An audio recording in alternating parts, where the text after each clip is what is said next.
প্রায় ৩০০ বছর পুরনো ভগ্নপ্রায় এই প্রাসাদটি নিমকহারাম দেউরি নামে পরিচিত। মুর্শিদাবাদের অন্যতম ঐতিহাসিক জায়গার মধ্যেও একটি। তবে এই প্রাসাদটি জাফরাগঞ্জ প্রাসাদ নামেও বেশ পরিচিত। এখানেই সপরিবারে থাকতেন মীর জাফর। ঐতিহাসিক সূত্র মতে এই প্রাসাদেই হত্যা করা হয়েছিল বাংলার শেষ নবাব সিরাজউদ্দৌলা সহ ওনার আত্মীয় স্বজন আরও অনেককে। বর্তমানে প্রাসাদটি আর নেই, রয়েছে শুধু এর প্রবেশদ্বার, যার ভগ্ন ইটের পাঁজরে লুকিয়ে আছে চরম বিশ্বাসঘাতকের ইতিহাস। বন্ধুরা, আমি আজকের ভিডিওতে নিমকহারাম দেউরির ইতিহাস ও নবাব সিরাজের হত্যার দিন কি হয়েছিল এই প্রাসাদে তা আপনাদের জানাবো, তাই ভিডিওটি অবশ্যই শেষ পর্যন্ত দেখবেন। হ্যালো ভিউয়ার্স, আসসালামু আলাইকুম। মুর্শিদাবাদের জাফরাগঞ্জ থেকে আপনাদের স্বাগত জানাচ্ছি আমার আরেকটি নতুন ভিডিওতে।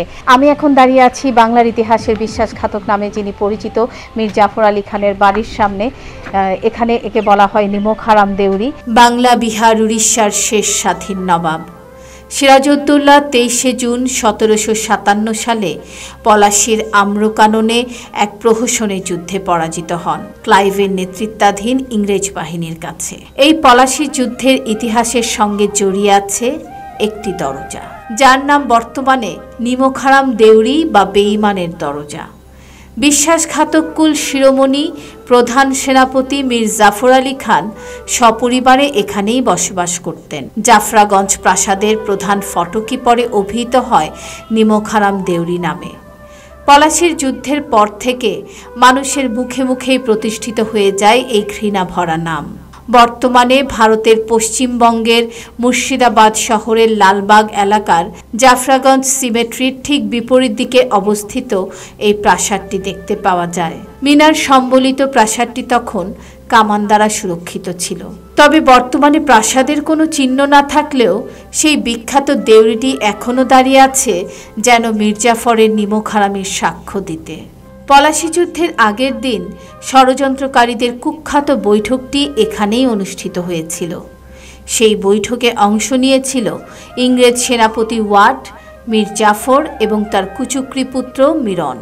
ইতিহাস ঘেঁটে জানা যায় এই প্রাসাদটি তৈরি করেছিলেন নবাব আলীবর্দী খান তার প্রিয় বোন শাহ খানমের জন্যে। এই বোনের সাথেই বিয়ে হয়েছিল মীর জাফরের।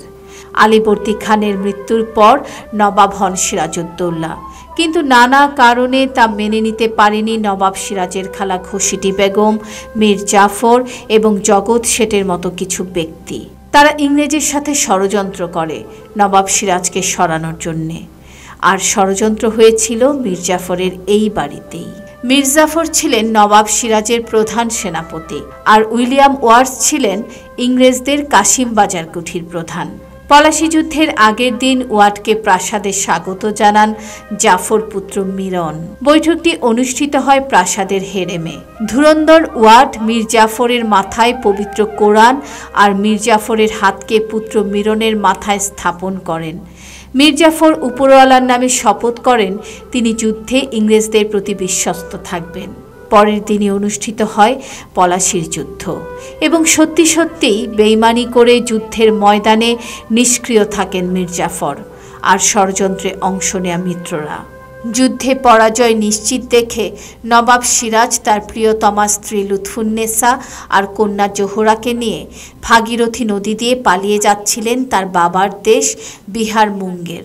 নবাব সিরাজউদ্দৌলা যখন পলাশীর যুদ্ধ থেকে যখন হেরে যাওয়ার পরে যখন পালিয়ে যেতেছিল ওনার বাবার দেশ বিহার মুঙ্গের, তখন গোটা মুর্শিদাবাদ তাতে ইংরেজ আর মীর জাফর ঢাকঢোল পিটে ঘোষণা করে দিয়েছিল যে সিরাজউদ্দৌলা পালিয়ে গেছে, সিরাজকে যিনি ধরে দিবে তাকে 1000 টাকা দামে চন্দ্রমুদ্রা পুরস্কার দেওয়া হবে।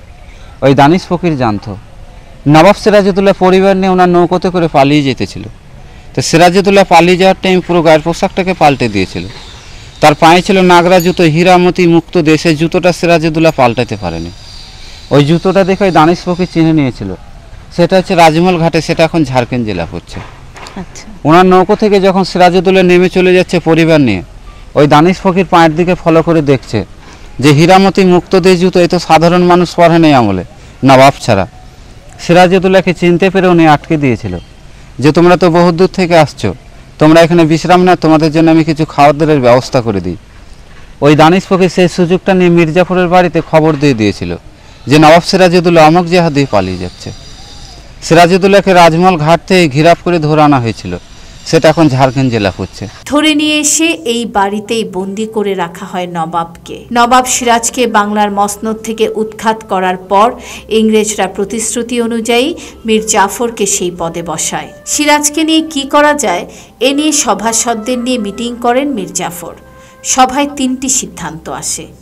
একদল বলেন সিরাজকে আজীবনের জন্য বন্দি করে রাখা হোক, আরেক দল বলেন সিরাজকে দেশান্তরী করার জন্যে, আর মীর জাফরের 17 বছরের ছেলে মীর মিরন চাইছিল নবাবকে হত্যা করা হোক। নবাব সিরাজকে কি করা হবে এই প্রশ্নে মীর জাফর ছিলেন নিশ্চুপ। তাই মিরন তার প্রস্তাবে মীর জাফরের সম্মতি আছে ধরে নেন। রাতে মীর জাফর বিশ্রামে যাওয়ার পর মীর মিরন তার সঙ্গী সাথী ও মোহাম্মদী বেগকে সাথে নিয়ে সিরাজের কাছে আসেন। ওদের দেখেই নবাব সিরাজ বুঝে গিয়েছিলেন এরপর কি হতে চলেছে। মোহাম্মদী বেগ নবাবের খুব কাছের মানুষ ছিলেন।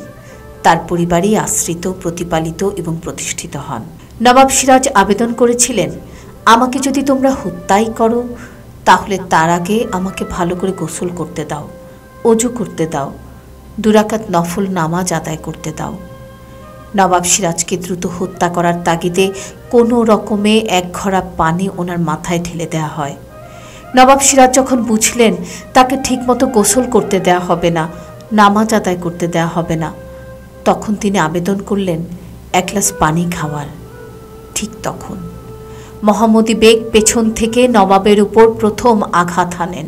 ছুরি দিয়ে আঘাতের সাথে সাথে বাকিরা তলোয়ার দিয়ে হামলা করল নবাব সিরাজের উপর।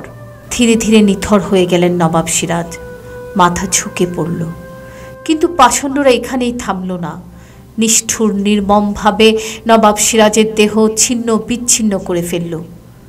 সেদিন ছিল 1757 সালের জুলাই মাসের 2 তারিখ। হত্যার পর নবাব সিরাজের মৃতদেহ সারা রাত ধরে ফেলে রাখা হয় এই জাফরাগঞ্জ প্রাসাদে, অর্থাৎ এই বাড়িতে। পরের দিন হাতির পিঠে বেঁধে সারা মুর্শিদাবাদ নগরে ঘোরানো হয় তার মৃতদেহ। উদ্দেশ্য ছিল নবাব নামের প্রতিষ্ঠানকে চরম হেয় করা এবং মানুষের মাঝে ষড়যন্ত্রকারীদের ব্যাপারে ভীতি ছড়ানো। ইতিহাস বলে এই প্রাসাদে শুধু নবাব সিরাজই নন, একে একে তার অনেক আত্মীয় স্বজনকেও এই প্রাসাদে ডেকে এনে হত্যা করা হয়েছে।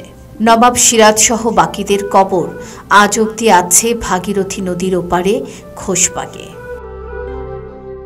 এই যে সামনে চাতালটা দেখা যাচ্ছে, এই চাতালটাতে ছোট বড় মিলে 17টা সমাধি আছে।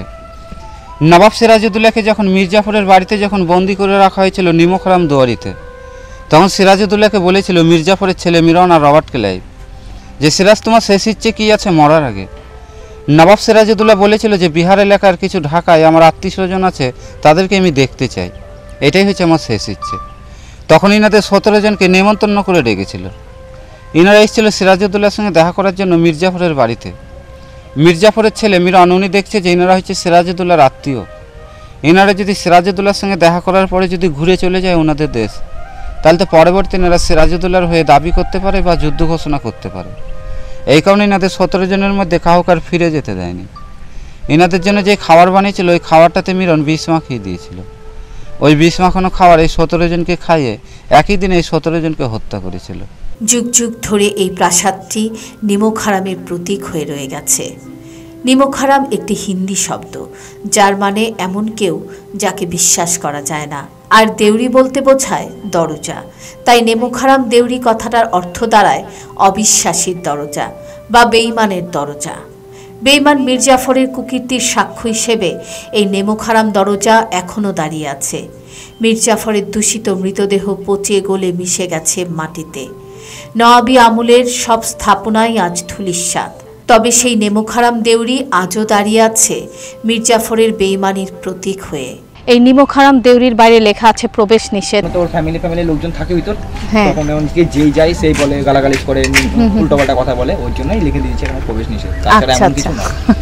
এই মির্জাফরের বাড়ির ভেতরে ঢুকতে না দেওয়ার মূল কারণটা আসলে এখনো মির্জাফরের যারা বংশধর আছেন অনেকেই এখানে আছেন। মির্জাফর এখন ইতিহাসের একজন ধিকৃত ব্যক্তি, তাকে সবাই ঘৃণা করে, বিশ্বাসঘাতক মনে করে। সেজন্য সবাই তার যারা আত্মীয় স্বজন যারা এখনো জীবিত আছেন তাদের সাথেও মানুষ অনেকে খারাপ ব্যবহার করে, আর সে কারণেই এখানে প্রবেশ নিষেধ করা হয়েছে।